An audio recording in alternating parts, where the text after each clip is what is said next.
So I guess I'll start doing more of these where I'm just talking to myself, because apparently when I do these conversations, for some reason, I always tend to get some audience that it actually does like have an effect on, or they can at least relate to it.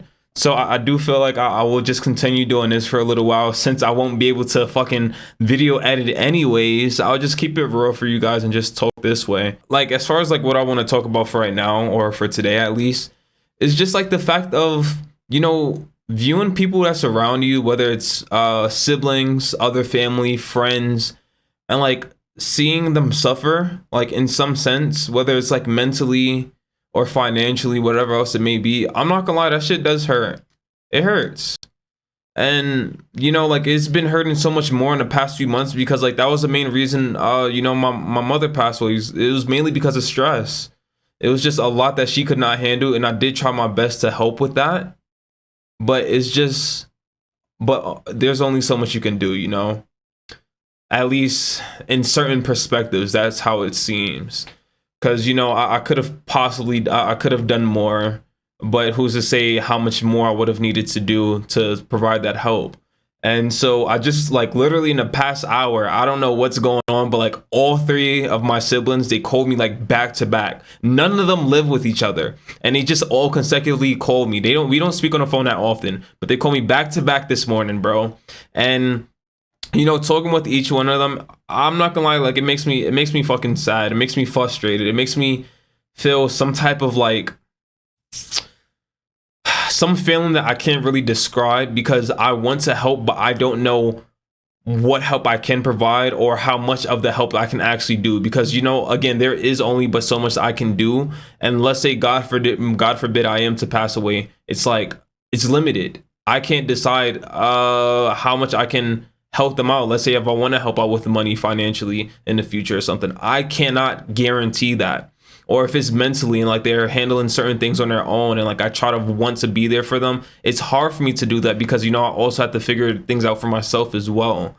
So it's really hard. And so talking with my little sister first, I'm at least glad that she's inside a space where she's not like consistently stressed, or like going through situations that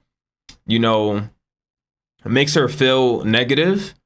At least I'm thinking that she's inside a good mind state, so I'm glad for that.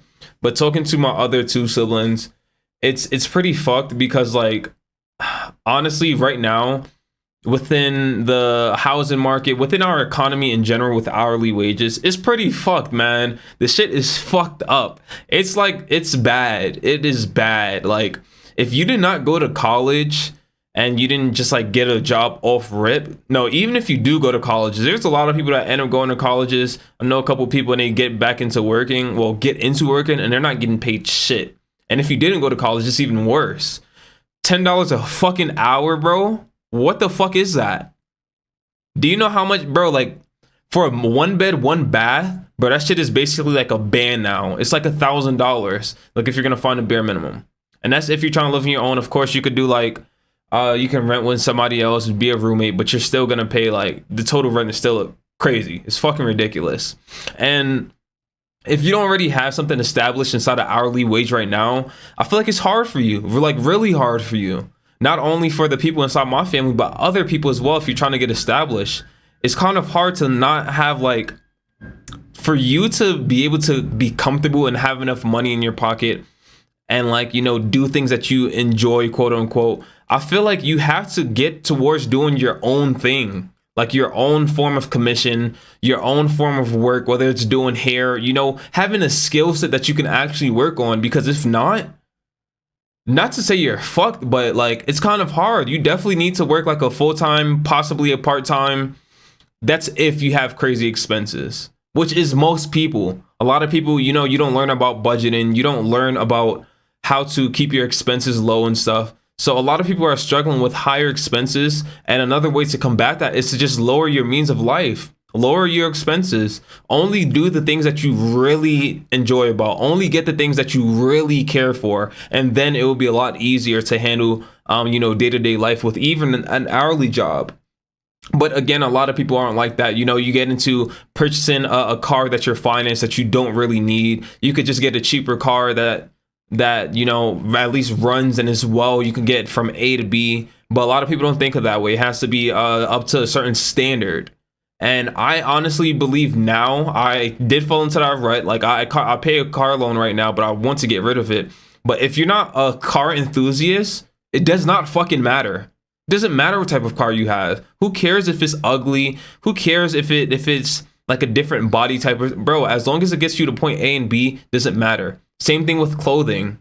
With clothing, if you are trying to buy all the latest clothes, you know, buying new Jordans every now and then, buying new clothing just to look good and impress people, who cares? Unless you are truly passionate about clothing and you have like an artistic form that you like really enjoy, don't spend your money on that type of stuff, you know? And again, I'm not telling you not to just spend your money and not to enjoy life. No, enjoy the things that you really do enjoy and cut out everything else that's just like the little sprinkles of dabs that you don't really need in your life. Like you can take a lot of that stuff out. And I wouldn't say it's a minimalistic way of thinking, but like it is a form of minimalism when you're thinking about the pure things that you enjoy. Do you really enjoy gaming, or do you just like to get on it because you have nothing else to do? There's a big difference. Like no, real shit, there's a huge difference. Some people, they just like to play games because they have shit else to do. Other people are genuinely intrigued into gaming and like the ins and outsides of gaming. So at that point, I would say, okay, spend money on gaming. But if you're just spending money just because you have nothing else to do and you just want to spend money on gaming, it's different. It's not for a reason that's absolutely valid for you, as opposed to you spending money on that. Let's say you are that person that really is into cars. Instead of spending that money into gaming, have more money set to the side so you can like have that true pure form of passion into like getting the cars that you want, or the clothing that you want, or even just any other passion, whether it's drawing and you want to do that, or making music, bro. Whatever you're passionate about, be true to that. And if you can make money off of that, that's beautiful. It's amazing. You can put them side to side. For the way that we are living now inside the economy and that the era that we're in, social media era, bro, you can do a lot if you're gearing towards the things that you're passionate about and, you know, trying to make some money off of it as well. It's like, yes, it may be hard up front. No lie. Not going to say it's easy, but once you get that shit done, it can go a long way. So as far as the economy that we live in right now, and like as far as mentality, you know, doing things that you don't enjoy for shit money, there can be a switch. And this is probably just me being optimistic about it because shit, I've been trying, but I really do feel like you have to try to stay true to it. And, you know, it's one of those things where it's like you have to be in it for the long haul. It's not something that will probably just happen in a week, maybe a month, maybe a few months or a year. Honestly, it may be a grind where it takes like a couple years. It's life, bro.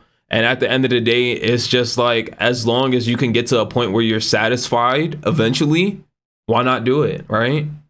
If you enjoy doing hair, and, you know, I know there's a lot of competition when it comes to hairstylists though, but if that's something that you genuinely enjoy, who cares about the competition? Make it your own. Do it your own way. If you enjoy it and you want to make money, there's a way. I feel like I said that the wrong way, but you understand what I'm trying to say, man. Yeah, that's about it. I have nothing else to talk about. Hope you guys have a good day.